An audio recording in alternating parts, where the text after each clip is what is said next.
यदा यदा हि धर्मस्य ग्लानिर्भवति भारत यदा यदा हि धर्मस्य ग्लानिर्भवति Bharat अभ्युत्थानमधर्मस्य friends, good morning and welcome to episode 2 of the Mahabharata podcast in English. This is your friend Shankar Narayan signing in.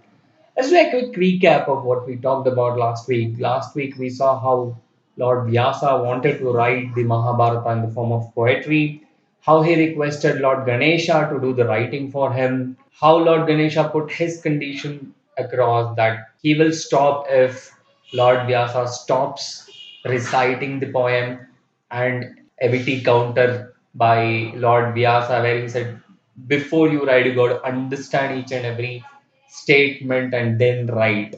So that would fetch enough time for him. So this is how Vyasa and Ganesha together started documenting the story of Mahabharata. As I said last week, if you are a person who do not believe that Mahabharata did happen in real, no issues. You can keep your beliefs, you can keep your faith, but still grab every message that an epic like Mahabharata gives us. Treat it like the way you would treat a normal moral story or probably a Panchatantra, as I said. So let's try to grab every beautiful message that Mahabharata gives to each and every one of us. Without making any further delay, let's get into episode 2 of the Mahabharata podcast. And today we are going to actually get into bit of the story, not the core story. We are not yet getting into the Pandavas and Kauravas, but we need to talk about a lot of characters before we get there. In fact, we need to first discuss about the Chandravansha clan itself, which is what we are going to discuss. We are going to discuss completely about the Chandravansha clan. As you guys might know, Ramayana was about the Suryavanshis and Mahabharata will be about Chandravanshis. So we are going to talk about Chandravanshis. Otherwise, it's difficult where we start, as we're going to talk about a lot of characters. But yeah, a quick brief of what Chandravansha dynasty looks like. Probably let's start with naming some of the prominent kings there. So the Chandravansha later also was known with many names like Bharatavansha, Kuru Vamsha, Kuru dynasty, which you keep hearing every time you hear to the story of Mahabharata. The tree consists of many generations and each carry a prominent story, but the most prominent among them is what we can discuss today. In fact, Mahabharata story is full of people, making mistakes. I mean, if you see again, if I can quote from one of the lectures of Mahabharata, it said that since it's Chandravansha, it is about moon, right? Chandravansha, we all know it's moon, and moon always has that. Though it is so beautiful, it has that dark patch. So it has a shadow, it has a dark patch. So the Mahabharata story, though is beautiful, you will see a lot of dark patches, a lot of people making mistakes, and that's why we get a lot of messages to learn from their mistakes. After all, the period of Mahabharata, as we know, is the Dwapara Yuga. As you guys might know, Ramayana happened in Treta Yuga. Before that was Satya Yuga, and today we live in Kali Yuga. If you would have heard most of the elders say, okay, it's Kali Yuga, so a lot of bad things are going to happen. Now, it's not very difficult to understand the concept of Kali Yuga. It's not something that is attached to Kali Yuga as bad. The only thing, the yugas are nothing but a measure of time scale in the Hindu calendar. In many other calendars, we stop with year, right? So there's nothing bigger than year, millennium, probably that's how we count. And to measure a very big amount of time, very large amount of time is where the Hindu calendars use yuga. And we all know, let's take a simple example. How would things work even in the real world? You buy something, you buy something from a shop, you get a warranty period, right? It's so fresh, it's so clean, it works so very well. When you buy something fresh, you have a warranty period, there'll be a regular servicing, it'll work well. But as time passes, it deteriorates. the functioning of anything deteriorates. Likewise, everything goes for a cycle. So don't forget that even the cosmos is going through its own cycle. Though it's a very huge cycle, still the cosmos is going through a huge cycle. And it is this cycle what the four yugas represent. So the four yugas represent the cycle of the whole cosmos. So something that starts good in Satya Yuga starts to deteriorate. And the worst is when it's about to start the new cycle, that's Kali Yuga. So we are more or less a worn out phase of the cosmic cycle. That's why you see in Kali Yuga lot of bad things, or the bad things always has the upper hand as people say. It's a very simple concept to understand. And even servicing, right? The nature takes its own style of servicing. That's why if you see the Dashavatara, Satya Yuga has four avatars.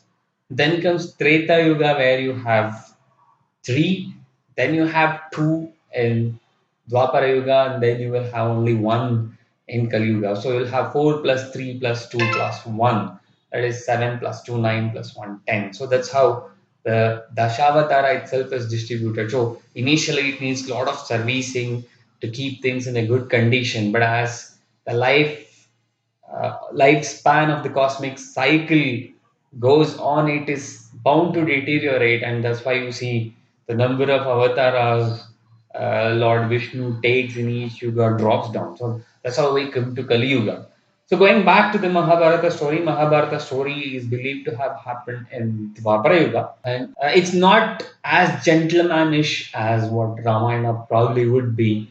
So there's a lot of wrongdoings by everyone. Everyone has a weakness. Let's go back to the Chandravansha and let's see what are prominent names that we can see. The first prominent name we can take is King Nahusha. So King Nahusha was believed to have done a lot of Ashwamedha yagas. He is believed to have attained a very prosperous life, but again by a mistake he did of being rude towards a sage.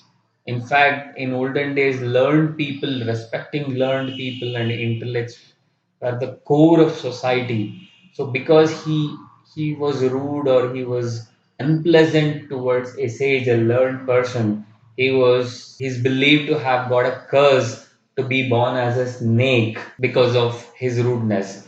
Next down, the king that we can see is Yayati. Here, Yayati, again, this fellow is another example who did wrong things by being obsessed with his youthfulness. He wanted to be youth forever. Again, this fellow was not truthful to his wife, and that's why he got a curse to lose his youth. But still, he wanted to enjoy his youth. So this fellow went on. He was so obsessed with being youth forever that he took the youth of his son and started enjoying the youthfulness of his own son Puru. And that's why Puru is so famous. Puru could give all his youth to his father to enjoy, and he started taking the curse what his father otherwise would have suffered. He suffered because of the curse what his father should have suffered. So this fellow again got obsessed with being youth and paid the price. Not just him, his son as well paid the price for him. Let's stop here and think back. So what's the difference between being obsessed and being ambitious? Is it the same? Is one right and the other wrong? If we can stop a bit and think loud, obsession is what makes you. Obsession is like, okay, I want this, that's it. It doesn't put you into action, whereas ambition puts you into action.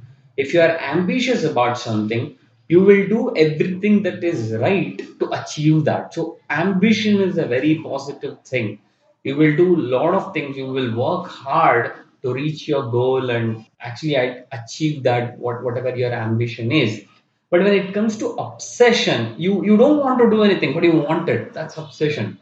I don't know, I want it. That's obsession. So obsession is probably something which do not put you into action, or worse, it'll put you into wrong actions, like we're going to see a lot of people did.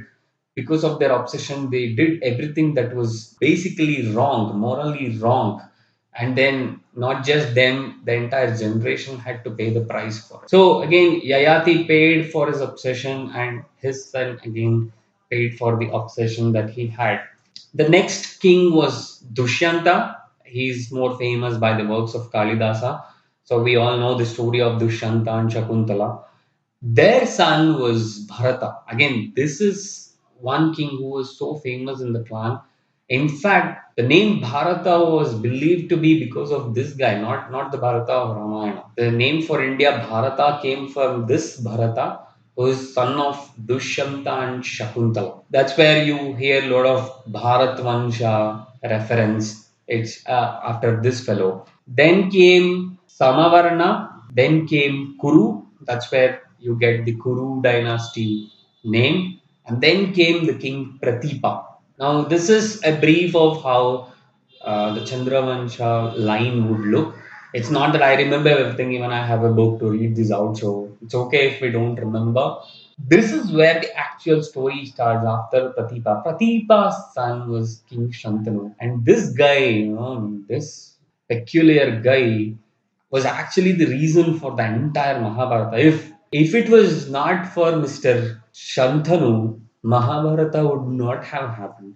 This fellow is the cause of entire Mahabharata. Shantanu was that king who made a lot of mistakes and it demanded the repayment from generations to follow. That's what led into the story of Mahabharata. Shantanu was a very nice king until one day where he was wandering on the bank of river Ganga where he met a beautiful woman. It is believed that Ganga herself or the river Ganga was in the human form. But how I see it is, see, every time a river or a mountain or a road or whatever you see is named after a person who was famous. When we say Mahatma Gandhi Road, it was not that the road became Mahatma Gandhi, right?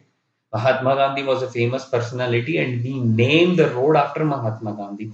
So that's how I see it. Ganga was an angel. She was a goddess, demigod. She was an angel, and we should also understand that there could have been possibility that aliens visited Earth. Likewise, people from Earth visited other lands. Just because today we do not know how to travel between lands, and today we do not know extraterrestrial intelligence, it doesn't mean they don't exist. So whenever we take the reference to other loka, that's how I would try to understand that people from Earth, human beings from Earth, could travel to other extraterrestrial world. Likewise, they could come down to Earth. So that's probably gives more meaning on how we understand. So that's how I personally would understand that. So let's understand Ganga was a goddess. She was seen on the banks of the river, which Shantanu was roaming around. Again, as soon as he saw her, he completely got obsessed with her beauty. So the obsessed Shantanu went straight to Ganga and asked her if she could marry him. The lady said she would marry him, but she had a condition for which Shantanu had to agree. See, Shantanu at that time wasn't behaving like a king. He was just an obsessed ordinary man. So his behavior was more like a very common ordinary mind, and that cost him a lot.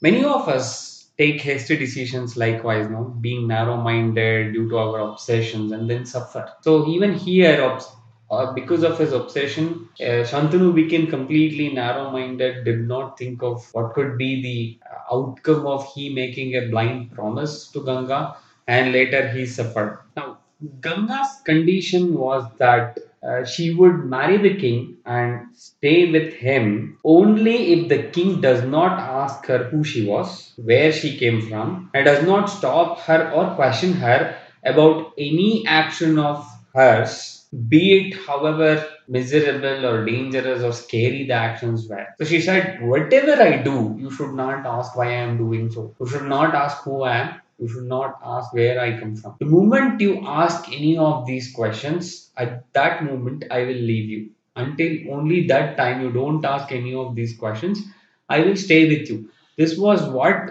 the condition Ganga put to King Shantanu. Now, if it was any other person, he definitely would have thought twice. No, the person who is not obsessed, who could, who has not lost his brains, at this point would stop and think, okay, what does this mean? How can I even marry someone and not ask who is she, where she is from, etc. But the obsession kind of took over Shantanu, and he just blindly said yes. See, one more thing apart from obsession, it was a part of Shantanu's ego at play here, because he thought, okay, a lady, what could she do? What big thing she could do? I'm a king, right? As a king, I'm probably the greatest king around. So I'm a king. What can she do beyond what I cannot take? What can she do that can disturb me? So this part of ego mixed up with his obsession. He blindly said okay to Ganga. No worries, I'm not going to ask any of these questions. Let's get married. So they got married. So since Shantanu agreed for Ganga's conditions, they both got married. They lived very happily until the first child was born. And this is where the whole story took a U-turn. As soon as the first child was born, Ganga just took the child out and just dropped it into the river Ganga. And King Shantanu was a big aghast came to King Shantanu. He couldn't believe what he was seeing. It was a very scary surprise for him that a mother can drop a newborn baby into the river. He had not seen anything of that sort till the day.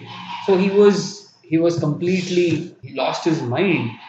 But then he also remembered what Ganga had said. No, if the moment he goes and questions her about what she was doing, she would leave her, and still he was obsessed. He still wanted her to be with him. So he kept quiet. Second child was born. She did the same thing. He was completely feeling sad. Still, he continued to keep quiet. Third child, fourth child, until seventh child was dropped into the river. It kept happening. Shantanu kept quiet. Ganga kept putting the newborn babies into the river. Now, at this moment, we probably think, who is this mother who is dropping, her babies into the river? How can we call this lady a goddess? How can this lady be a demigod? How can she be an angel? How can someone who is dropping a newborn into the river be an angel? Fair enough. I mean, it's a very fair thing to think about.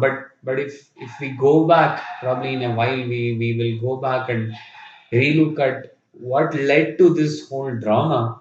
Then probably it will all start making sense.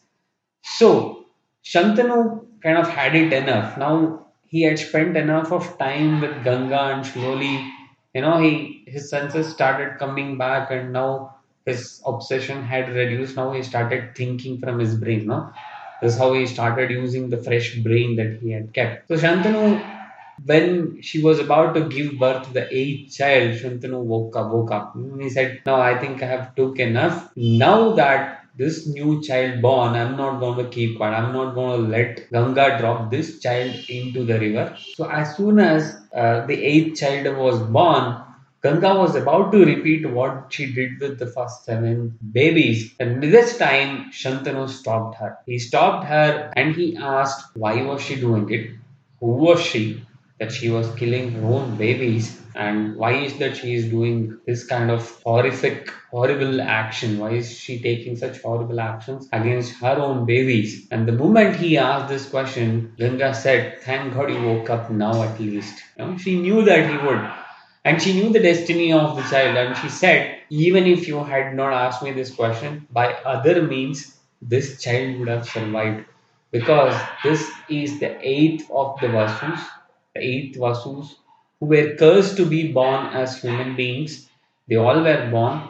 Along with the curse, they also got a boon that they will be born for a very short period, very, very minute period, for the sake of, for namesake, for sake of being born because of the curse.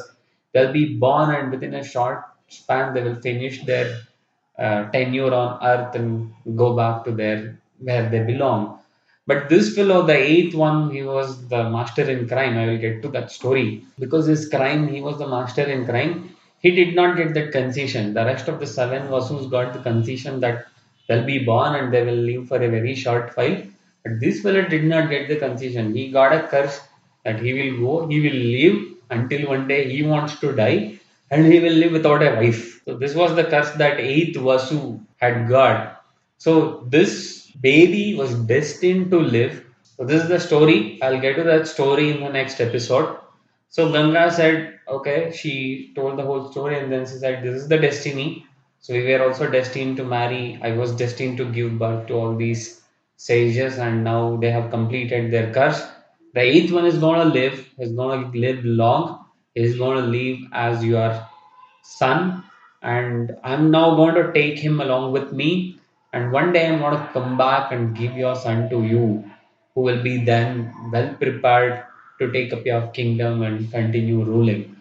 And this eighth son is none other than Devabrata, or whom we famously known as Bhishma in Mahabharata. Bhishma is the centralmost character in the entire Mahabharata, and why the Vasus got cursed and what happens next. We will talk about all these in our next episode.